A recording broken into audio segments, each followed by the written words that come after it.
Atos dos Apóstolos, capítulo 10. A visão do centurião crente. Havia em Cesareia um homem chamado Cornélio, centurião do regimento militar conhecido como Italiano. Nota de rodapé 1. Cesareia ficava a cerca de 50 quilômetros ao norte de Jope. O centurião era um oficial romano que comandava uma unidade militar composta de 100 homens. Lucas capítulo 7, versículo 2. Uma legião romana, cerca de 6.000 soldados, era dividida em 10 regimentos ou cortes. Cada grupo adotava um nome. Esse era chamado de Italiano, assim como o que aparece em Atos 27, versículo 1, se chamava Imperial. Cada centurião tinha comando sobre a sexta parte de um regimento e, em geral, tinha boa formação. Lucas capítulo 7, versículo 5. Nota-se a importância dada à conversão deste primeiro gentio. Veja os capítulos 10, 11 e capítulo 15, do versículo 7 ao 14. Esta era uma época em que as tradições milenares judaicas se misturavam aos novos conceitos cristãos. Muitos pregavam que os pagãos convertidos a Jesus deviam se tornar membros irrepreensíveis na igreja e guardar a lei. E os judeus convertidos deviam aceitar os gentios e com eles ter plena comunhão. Esse homem era piedoso e temente a Deus, assim como toda a sua família. Ele era generoso em ajudas financeiras aos pobres e buscava continuamente a Deus em oração. Nota de rodapé 2. Cornélio era um gentio monoteísta que participava do culto na sinagoga, guardava o sábado e os ritos quanto à alimentação. Ele tinha todas as qualidades de um prosélito, menos a circuncisão e o batismo, cerimônias indispensáveis no testemunho de conversão ao judaísmo. O texto no original sugere que Cornélio orava pedindo a Deus por uma revelação quanto ao verdadeiro caminho que deveria seguir, pois seu coração generoso ainda clamava pelo preenchimento do Espírito. A missão do anjo foi unir rapidamente Cornélio e Pedro. Atos capítulo 8, versículo 26, Atos 9, versículo 10. Certo dia, por volta das 3 horas da tarde, ele recebeu uma visão. De forma clara, viu um anjo de Deus que, se aproximando dele, o chamou pelo nome. Cornélio. Nota de rodapé 3. A expressão literal, hora nona, correspondente às 3 horas da tarde, um dos horários de oração com incenso dos judeus, demonstra o quanto Cornélio procurava cumprir as práticas religiosas judaicas. Atos capítulo 3, versículo 1. Na visão de Cornélio, apesar do susto natural,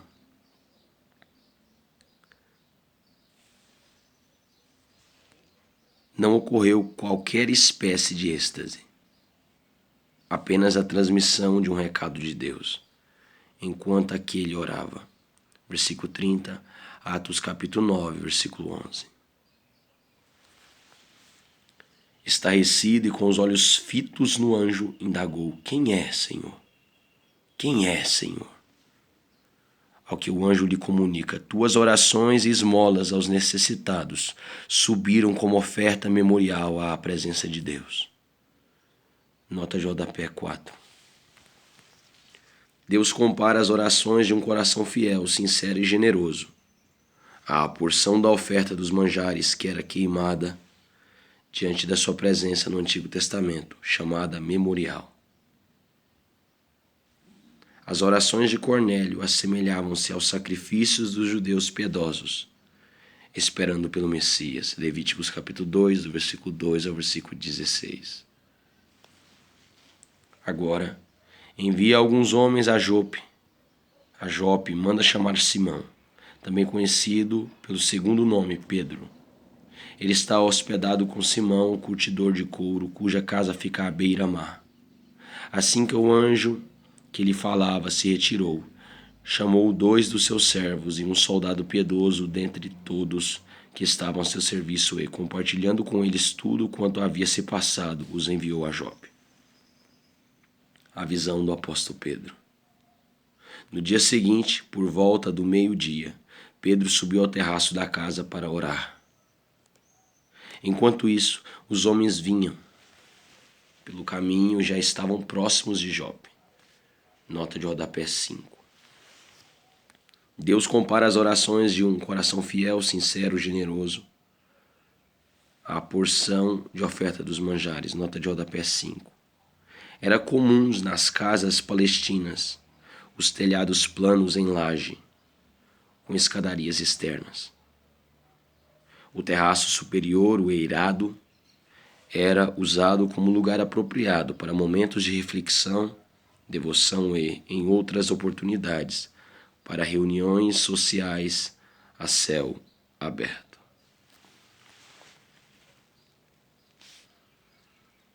Então, sentindo muita fome, desejou comer. Entretanto, enquanto a refeição estava sendo preparada, de repente sobreveio-lhe um estado completo de êxtase.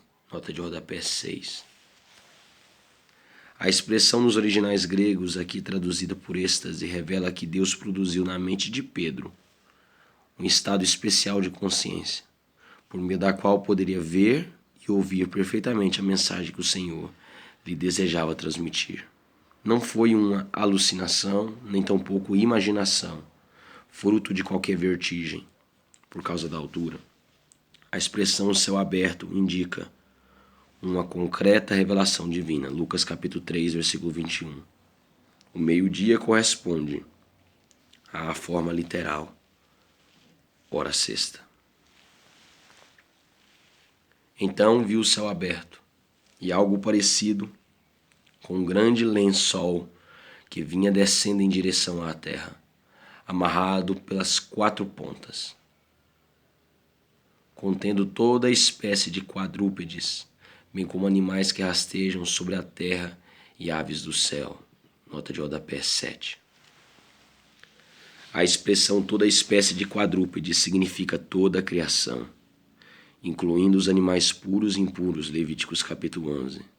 Assim, como na tríplice divisão do mundo animal, aparece em Gênesis capítulo 6, versículo 20. E em seguida, uma voz lhe ordenou: levanta-te, Pedro, sacrifica e come. Nota de rodapé 8. A expressão toda espécie de quadrúpedes significa toda a criação, incluindo os animais puros e impuros. Nota de rodapé 8. A expressão original grega túseis significa mais que o simples ato de matar um animal para comer. Seu sentido amplo e correto é oferecer um sacrifício. Essa é uma indicação clara de Deus para Pedro e todos os judeus. Deixem de lado todas as barreiras religiosas quanto ao estabelecimento de uma plena comunhão de mesa com os gentios de todas as nações. Gálatas capítulo 2, do versículo 12 ao versículo 21.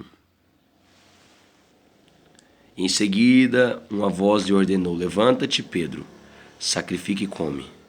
Porém, Pedro replicou: de maneira alguma, Senhor, porquanto jamais comi alguma coisa profana ou impura.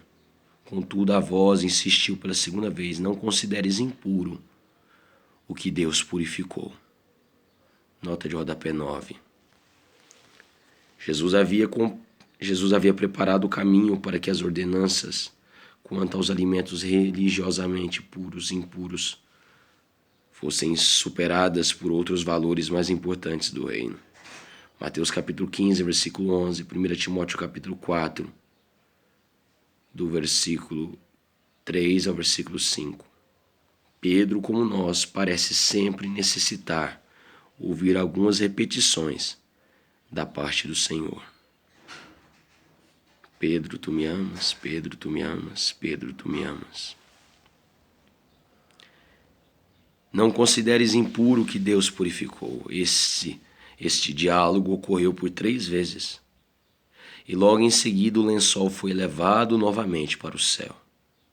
Enquanto Pedro, perplexo, meditava sobre o significado da visão que acabara de ter, eis que aqueles homens enviados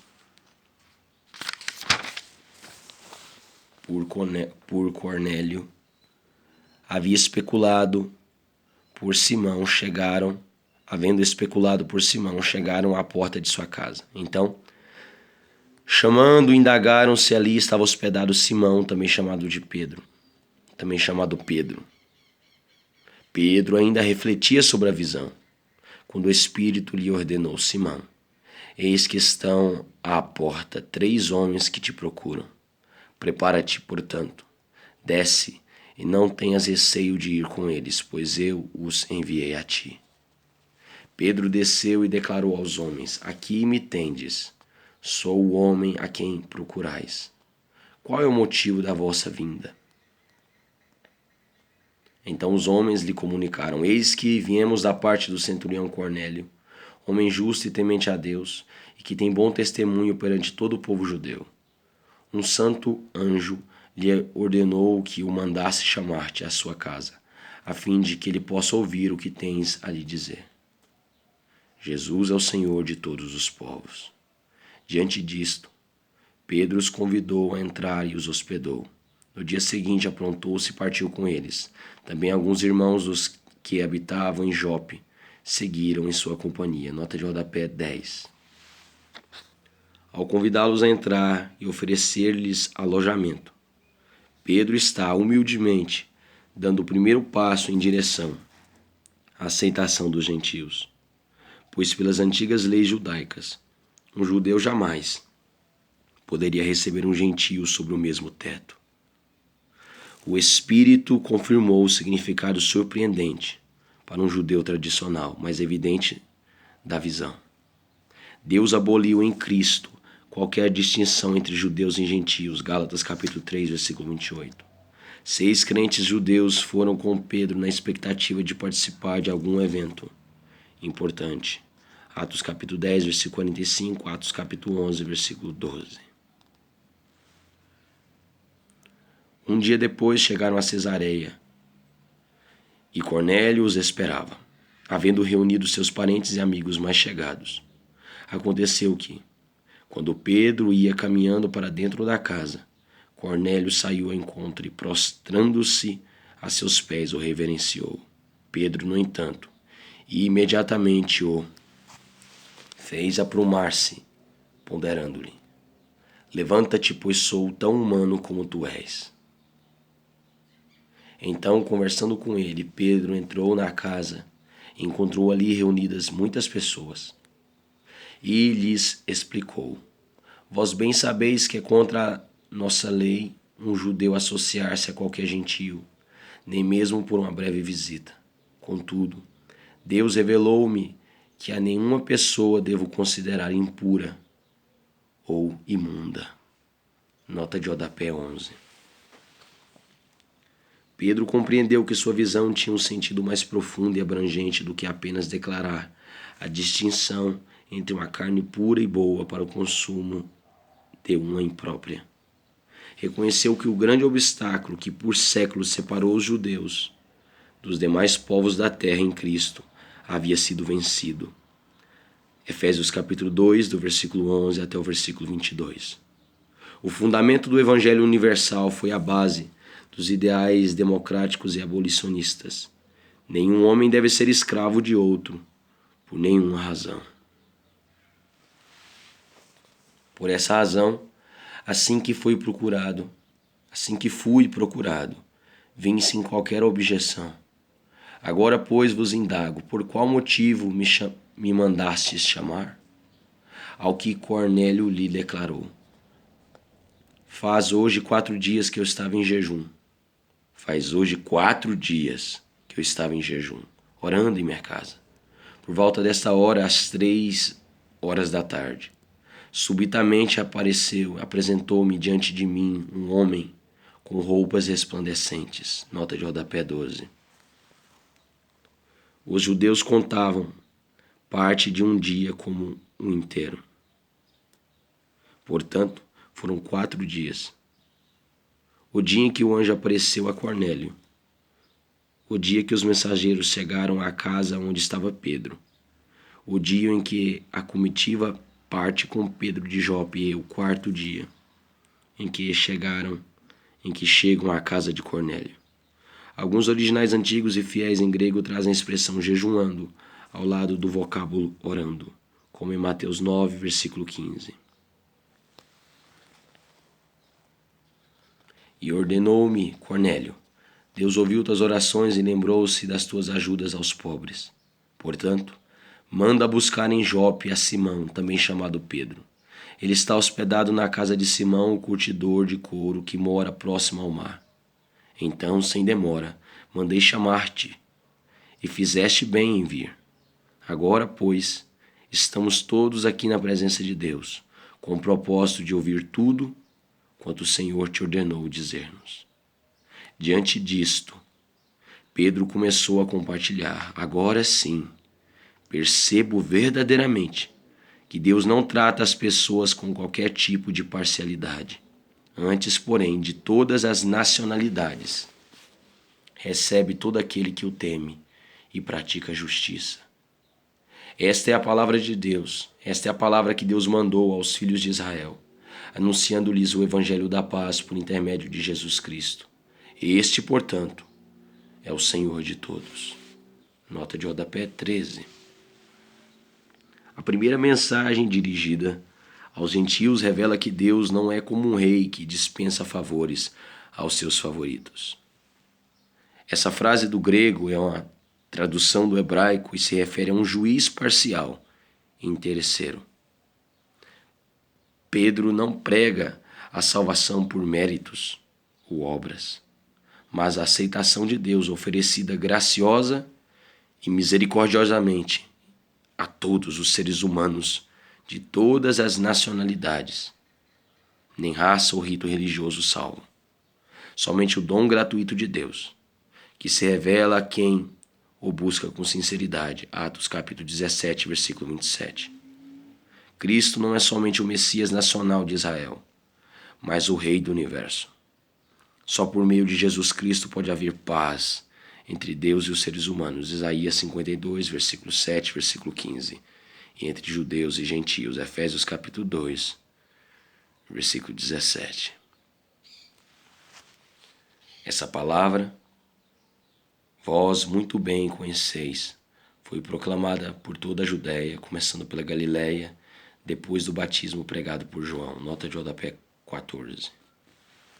Cesareia ficava a cerca de 35 quilômetros de Nazaré. Portanto, era muito natural que as notícias sobre a vida e o ministério de Cristo por toda a Galiléia houvesse chegado ao conhecimento do povo de Cesareia, especialmente aos novos convertidos, judeus e gentios. Pedro começa sua exposição bíblica, do mesmo modo que o esboço de Marcos, com o batismo realizado pelo profeta João Batista, e segue até a ressurreição de Jesus Cristo. Esse é um fato extremamente importante, uma vez que os pais da igreja primitiva consideravam Marcos como grande amigo, intérprete e escriba de Pedro.